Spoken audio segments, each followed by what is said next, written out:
So this is the introduction for the middle part of my anatomy series. This anatomy series is going to be covering thought, the structure of thought, which we did in part 1, 2, and 3. This is part 4, 5, and 6, and it's going to be on physics, or the anatomy or the structure of matter. And then part 7, 8, 9 is going to be on the anatomy of life, which is, and these are the components that make us up. So we're studying thought, matter or object or real things, physicality, and then life, which is sort of an activity of matter, or and then humans are an activity of life. So maybe we can study humans after that. But that's kind of the chain that we're building up here. And then we went over the anatomy of thought because I was looking for a fundamental particle or a fundamental thing that creates us. And no matter what we perceive of it or think of, it's always that thing plus thinking, right? So it's always a thing plus something else, and so we can't really, it seems impossible to get down to a fundamental particle or anything because it's composed of two things, the thought of the thing and the idea of the thing. Unless we actually just throw out the real and then we're left with just thinking. If we cut thinking apart, it just creates more thinking, which is useful. So it's just an exploration in something that's fundamental, and we went through and we found that it has an interesting structure to it. It has like there's a finite structure to thought and to thinking, and we built this, and so this is basically what's required to create a thought object. So this can be any object, it's just thinking, and so this is a thought object. And so to create a thought object, we found that we need the object itself, which I'm calling matter, so that as we go through the anatomy series, we're kind of using similar terms. So we need matter. We need something that is not the object or not the thought itself. So we need it, and then we need its definition, basically. What is it not? How do I point to it? And then we need something that's not the object itself. It's also not its opposite or its definition, but it's holding them apart, it's separating them, it makes the object real. And I'm calling this something else, or perception, or experience. So to first create, and this is sort of the foundational thing for any object. You need the thing that it is, the thing that it's not, and something in between them, or the experience of object and the not object, basically. So this is the perception line. From here, we realize that everything is kind of three things. We need three things to have a thinking definition of anything. And so we found that matter and not matter, or I'll just call it antimatter, right? Or anti-space, the opposite of matter. These two things are really one thing. We sort of just separated them in our imagination, and then when we perceived them, because this is just thought, then when we perceived it, that kind of separated. So these two things are actually one thing. So each one of them forms this trinity set. This else, this perception, this whatever, is an object that's not either of these two objects. So it also needs at least three components to itself as an object. It needs itself, it needs its definition, and it needs something in between itself and its definition. So this perception is separate from not perception, so removal of perception, so E minus down here, which is separated by concept. So I'm having perception, and then less than I'm perceiving, that's separated by a type of thinking called conception. And this is also kind of, we can see what creates an object or a thought object is that we are removing perception. So we've got perception here, and suddenly to make this object, we've had to remove perception from experience, E minus. And then to remove it, we have to have space to remove it through conception. Conception also being an object or a thing, so you have E and E minus, perceiving and not perceiving, could be seen as one thing. We separated them in our imagination. We only separated them conceptually. These two are one thing, but C is also a thing, so it has to be three things. Conception has to be three things. So we have conception, more than conception, separated by thought. So this object, something that is not the object for definition, and thinking is in between it. Which is interesting because that gets us back to just thinking is the underlying thing of conception. So we've got a conceptual object, and after we did 3 sort of trinity sets or polarization sets, we get back to thinking. Thinking is also a thing, and what's it separated from? It's not thinking, and that's kind of that's an imaginary idea. It's almost like a number that has to have a positive value. So you could have t minus, but it's in an absolute value over here, and it's kind of imaginary. All this stuff over here is just things that we've imagined. Conception, something more than what's happening, experiencing something that's not happening. Right? These things are imaginary. Experiencing matter separate from antimatter. These are all sort of imaginary things, and these things in the black are sort of real experiences of perception, conception, thought, void space. Like, what is all this kind of existing in? What's the boundary of my experience? That's kind of the void. You can touch it at any point. And so all these are real. And then you get these hallucinations of matter, space, something besides perception, something less than thought, or not thought, and then something more than what's being conceived of at the moment. And so this creates an object. This creates a thought object. But as a thought object and as an object, it has to follow the rule of 3. So it needs something that it is, something that it is not, and then the something in between that, which is again still the this E serves as a neutral in 2 directions. So it's a neutral between matter and antimatter, but it's also a neutral between a real object and an imaginary object, because we're making a real imaginary object. So we don't want an imaginary object. And so this is the structure that we figured out, and we went and we saw that it interacts with itself, and I go over that in some other videos.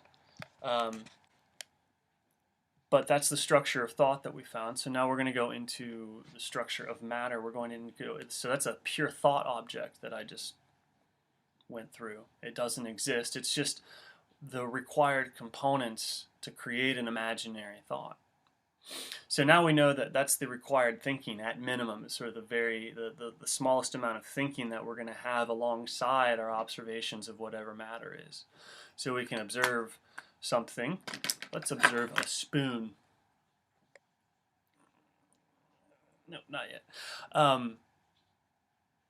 So now we know that we're observing this object. There's that thinking is coming alongside it. So we know what at least the thinking's going on. And this is an introductory video, and since we're going to be getting into physics, I'm going to be using some terms that I'm borrowing from the Standard Model. The Standard Model is flawed. People have known it. People are looking for a better model. And so the Standard Model doesn't really fit the perceptual physics that I'm going to be going through, or the observational matter. But we're going to go through it and see how it kind of fits, and also we're going to be...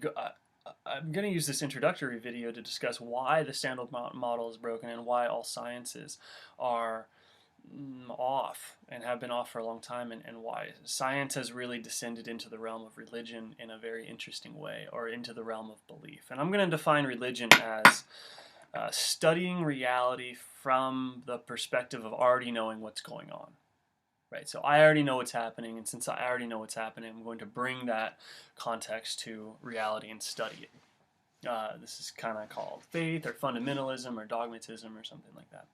And it's fine to sort of know what has already happened in reality and bring it to reality, because otherwise we wouldn't be able to build knowledge. So what happens with fundamentalist thinking or religious thought is that something that has never been observed or seen or anything else is brought to reality as the explanation for what's happening, and then it's used as a filter. It's never been seen, observed, or anything else, so nobody can sort of question it. And so, well, we get that in religions, obviously, like with notions of God or anything else like that. We see fundamentalist religious or beliefs of any sort, to where it's like this is why it's happening. Well, okay, show me or prove it. Well, I can't. It only happens in special circumstances, and then it can be explained away.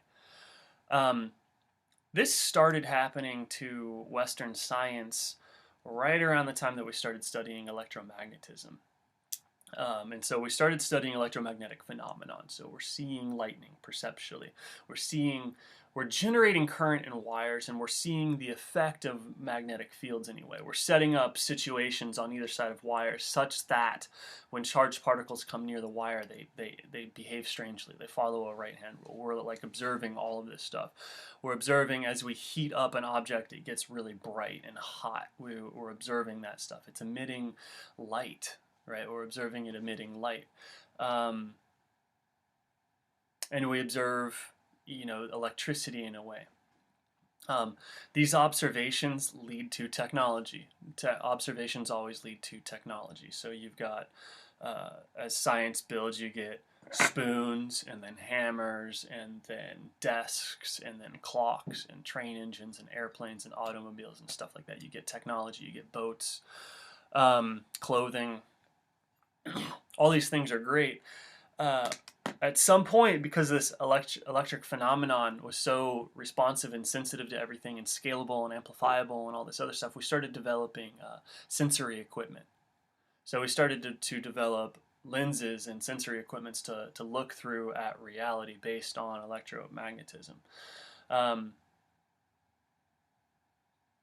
At first, it was just optics. So we're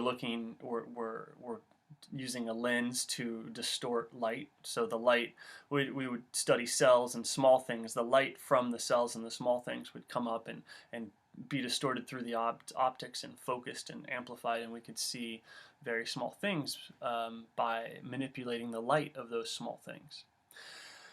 At some point, we started using displays and detectors. So you'll notice that a microscope, or most of this technology that we've used, has not been a detector. It's been optics. It takes the actual energy coming off of the event being studied and just funnels more of it into your perception, into your observation. As we started to develop electromagnetic technology, we started to develop detectors and sensors we would design a sensor to detect a particular phenomenon, and then it would tell us what it saw. So, something ran into me, turn the light on down the road, is really what it had. Or you can even track things. And so this is what started to happen as we got into atomic physics and the like. We started getting into thought experiments, and so they're studying matter, and they're observing that matter has charges, it has neutrality, it seems to be made of mostly space, it's electrical in nature, and they came up with, basically to explain all this, a proton, a neutron, and an electron. So a big massive positive thing, a big massive neutral thing, and a big massive electrical thing. And nobody had ever seen any of this. To this day, nobody has ever seen any of this. But this theory is what all the instrumentation is designed on. So all of our chemistry theory deals with electron orbitals. Electrons have never been observed. They deal with the number of protons in a nucleus, also never been observed. And then that builds up our models of chemistry and everything else like that. Where these things have been observed is under special circumstances or through instrumentation. So using electromagnetic theory, we've designed circuitry and detectors and everything else that is capable of detecting more than we can perceive, it seems like. It seems like we're capable of designing detectors that give us more data than we can perceive. And it's not just bending the data so that more data comes into us like a light microscope. It's actually a detector, and things happen to it, and then it gives you a readout on the other side that tells you what's happening to it. And so all these detectors are designed using electromagnetic theory.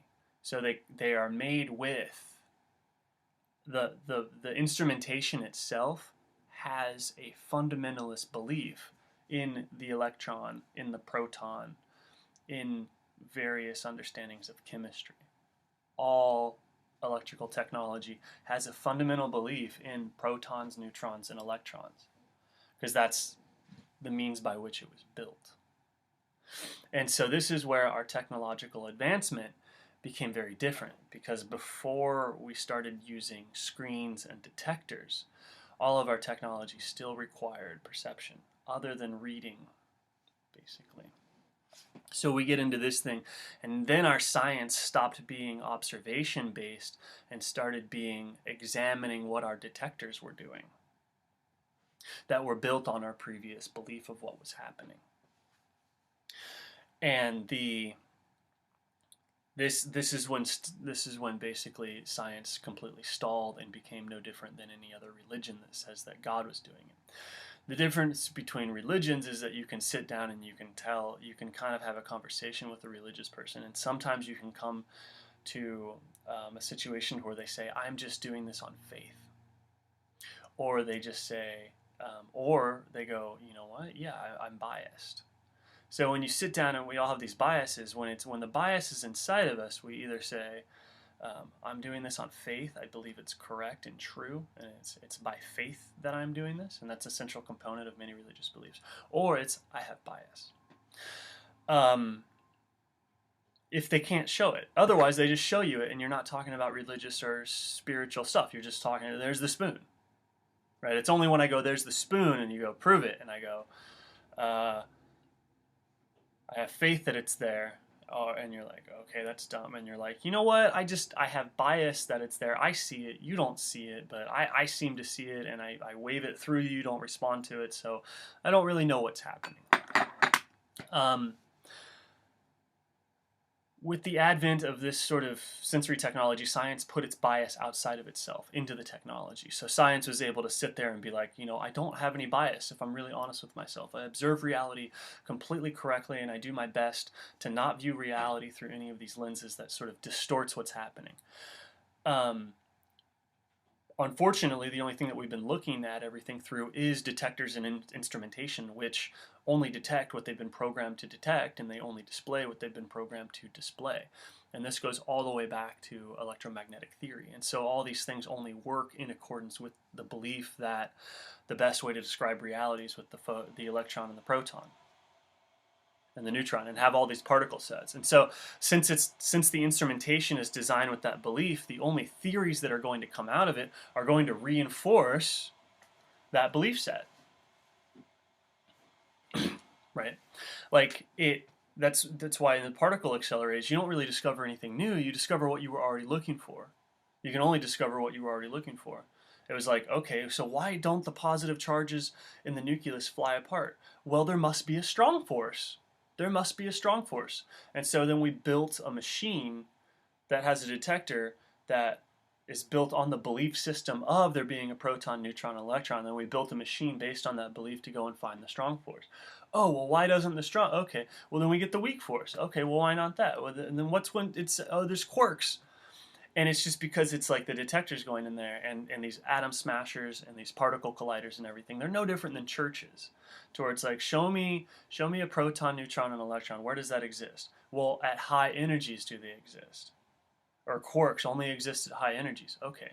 Then you go over to the Vatican, you go, where does God exist? And it's like, well, only in these special circumstances when you're open to it and whatever else. And so we've got an entire realm of physics that basically only exists inside of big temples, particle accelerators, that are doing things that we never see in real life. The same way, and this is just like religious belief, to where it's like, after you indoctrinate somebody for 10 years or whatever, then then the world starts to look like that indoctrination to that person. So the thing with science is like, you're getting these particle accelerators, and you're indoctrinating, science is indoctrinating the matter to behave the way that it wants to behave. So vroom, vroom, spin it around in circles at nearly the speed of light until it gets confused as hell, and then slam it into itself. And then, we're learning as our detectors sense what's happening. Oh, it's little spiral patterns. Electromagnetism is coming out, and it's like It's like saying, oh, that little child is speaking in tongues after we've conditioned him for 10 years to whatever. There's a conditioning of matter. It's like you're conditioning it to get it to do what it wants. It's it's incredible, actually, if you really think about it. So all of our scientific thinking is based on a self-reinforcing fantasy, and it's very hard to point at because it's been put into the technology that we think somehow is the be-all end-all, built on some magnetic theory is like the end-all. So you couldn't design a computer to detect quantum phenomenon because the computer's digital. It's not going to be able to detect where it's entangled or anything because you don't know where it's going to pop up. Right, like what if these detectors are only detecting 1/10 of whatever? Whenever you smash them together, something happens over in Belgium. That's important for putting the theory together. But the detectors, A, only designed to detect certain amounts and types and charges of particles, the stuff that you already think is there, and B, it only detects it in a particular space. And so the theory never gets any bigger. To whereas like when it's a human being or a living organism learning, as you study a phenomenon over and over and over again, you can start to pull in interesting data. Like what if every time you're studying a phenomenon, you start noticing that XYZ event happens 2 days before that. So a human being's detector can extend out in days, and it detects that as single packets of data. To whereas if you try and do this with machines or anything, if your detector extends out more than a couple days, you're dealing with a huge amount of metadata. And so that either has to be digitized, reduced, cut, pulled away, anything else like that, before you can analyze anything over this amount of time digitally.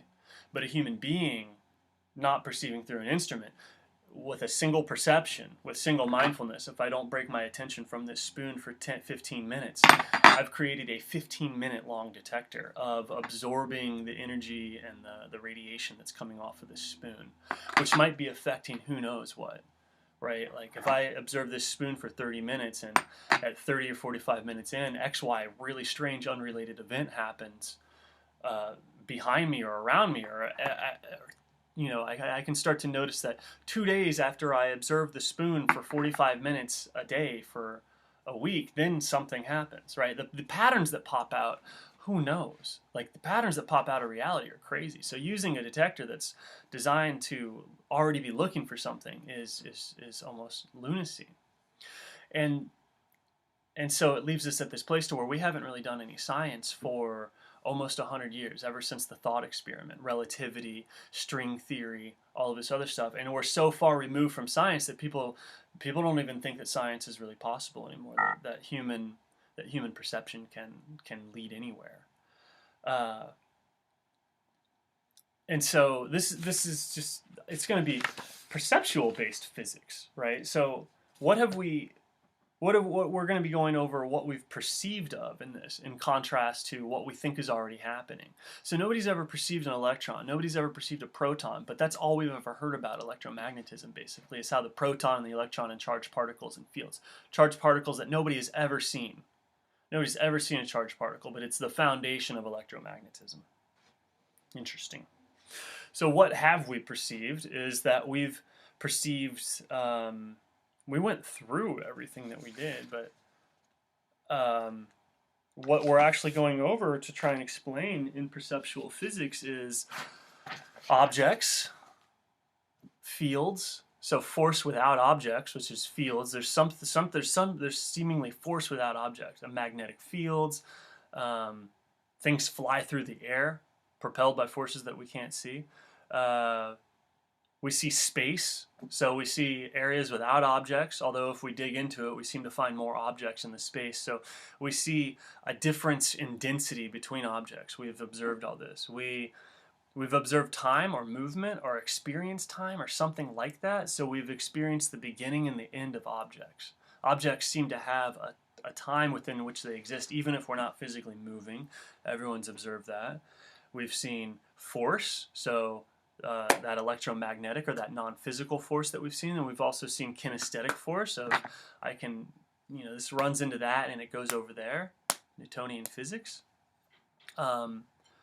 We've observed thought, so that's a no-brainer. We all observe that. Light, we have vision and we call it light, so everything seems to be like emitting or reflecting something. We've studied a lot of optics. There's a spectrum. There seems to be frequency stuff, and then people have said light's carried by a photon, but again, we've never observed that. Light only has these photonic qualities when we're using a detector, designed based on what we already think we know. Associated with light is distance, so we've seen light travel through space or less dense areas of matter. We see light travel through that, and then we see sequence, which we've called entropy or whatever. We see that things seem to go in a particular way. Things go that way. They don't really go that way. And these are the things that we're all attempting to figure out. Oh, under force, we have gravity. It seems like, and when we boil down to it, it looks like all matter wants to go together. But all matter also doesn't want to go together that much, right? Matter tends to flow to where there's less matter until it runs into other. It gets, it can't go into my hand because there's too much matter there. It encounters resistance. But there's also an attraction to my hand. We call that gravity. It's a slight attraction. So we've seen all of these things, and this is what physics and religion and everything have been trying to explain for a long time. And we've come up with everything from like God to protons to aliens to electrons and strings, random events, flying spaghetti monster. All these different things have sort of been used to come up with why we are perceiving and experience all these various things like this or this, right? Why? That's basically been the whole thing of science and religion, and that's what we're working with when we're honest. And so, is it possible to even come up with a theory that's using only things that we see rather than things that we infer? Either we infer it through a religious belief or we infer it through technology. Can we come up with a science that doesn't use the technology of belief or the technology of detectors, which is technology based on a belief that's supposed to find deeper meaning of that belief that built the technology?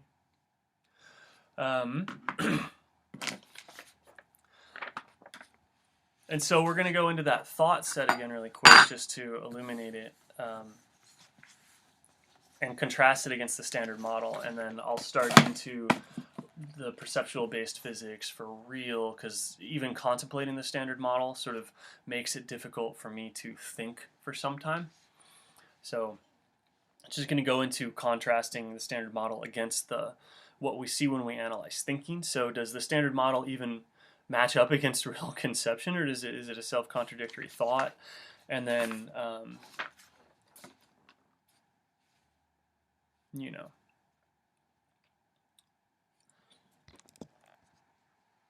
so here's that model again, and I've relabeled it. So this is the labeling that I'm going to be using for the perceptual-based Trinity physics. And you've got matter, and this is antimatter. But antimatter is actually anti-antimatter. It is actually the opposite of matter. So M minus antimatter in perceptual physics is actually negative space. So all of existence is drawn towards emptiness or non-existence, and that's what antimatter is over here. To keep matter and antimatter apart, there has to be something in between them for that definition requirement. We're going to call this energy or the electromagnetic force. So nothing would exist here if it was not for matter and antimatter. And then there's energy holding them apart. Again, since it follows the rules of the thought set, energy is an object in itself, and it's a field, it's a force. So all these things in black here are forces, are fields, right? This is also a field. It's kind of a space field. This is an object. So all these objects have inverse fields as their antiparticle. When you get into matter, a thought object can just be not that object. But when you get into matter, the opposite of it, following the rules of thinking, has to really be its like counter definition. So if it's matter, its counterparticle has to be a field or something like that, or a force. So you have matter, and then its field, and then in between that is this other field, what we'll call energy or the electromagnetic force. It is its opposite that gives it existence is the electron. The electron is the carrier of force without object, and I'll go into this more. It's not an electron the way that science says it, because these are all imaginary out here. Everything is imaginary that's not felt. So this electron is the hallucination of force without object. So the electron carries this force. It seems to exist independently of it and carry it. That's separated by what I'm going to borrow from, and I'm borrowing some terms, the strong force. So some force has to separate basically the electron from its negative space. What gets in between the electron and its negative space is the strong force. The strong force, its counterparticle is the photon, or light. Light is the carrier of mass without force. So that's how we can see an object, but it doesn't actually do anything to us. Like, you're seeing the screen, but it's not moving you. So there's photons coming at you that are carrying information about the screen, but they're not moving you. If it was a 3D screen and I went out and punched you, then that would be object with a force. But it would actually be a photon with an electron, because you'd be hallucinating it. So force without object, object without force, when they come together at the same time, you touch something. The photon is separated from the weak force by this is the strong force, excuse me, so strong force here.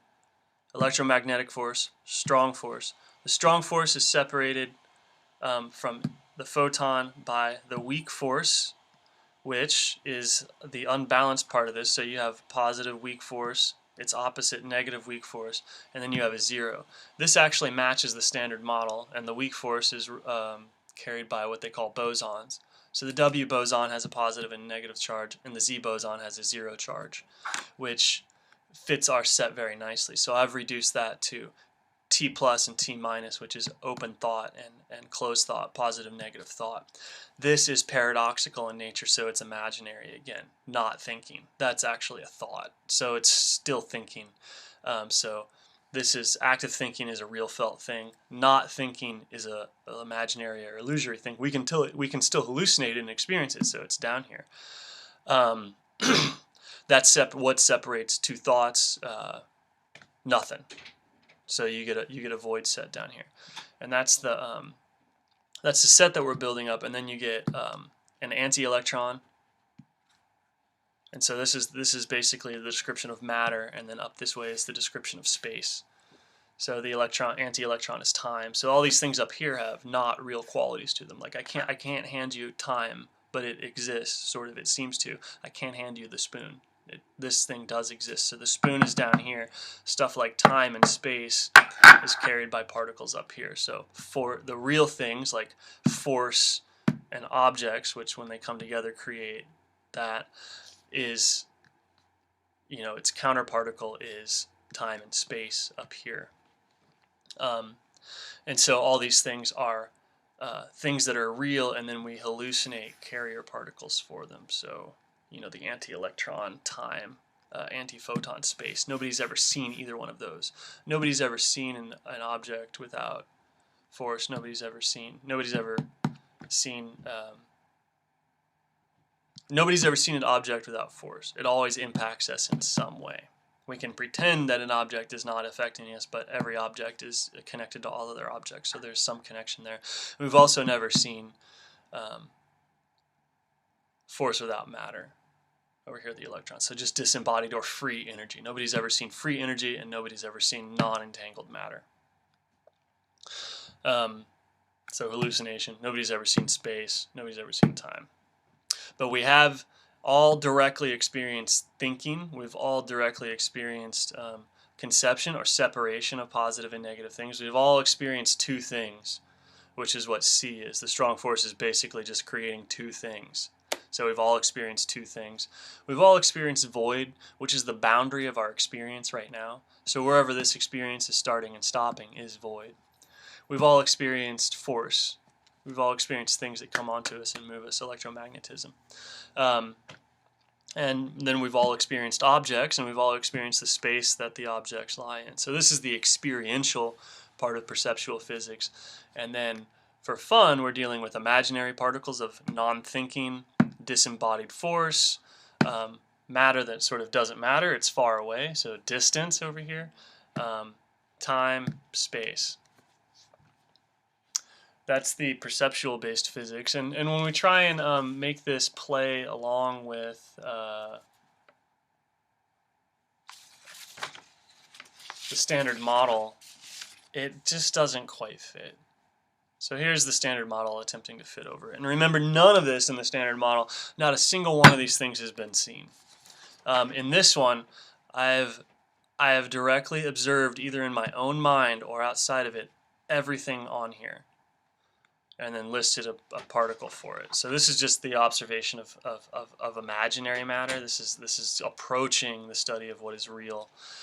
This is the standard model. None of this has been directly observed. It's been tested over and over and over again using equipment that was designed by people who already sort of believed in this.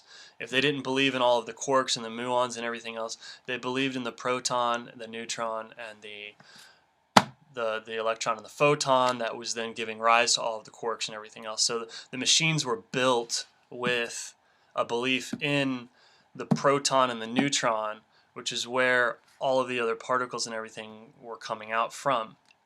Also, since the machine's not in there perceptually and you're potentially dealing with stuff with like multi-dimensional physics and everything else like that, it has no ability to tell if it's like, is that the same thing just seen from a different angle? There's really no ability to tell it because it can't learn, right? Like if you see me on one day and I'm wearing like a pink fuzzy hat and I'm being really friendly, and you see me on another day and I'm wearing a wizard hat and I'm yelling at you, you might think I'm a different person until you see me a couple more times and you realize that's the same guy and he's crazy.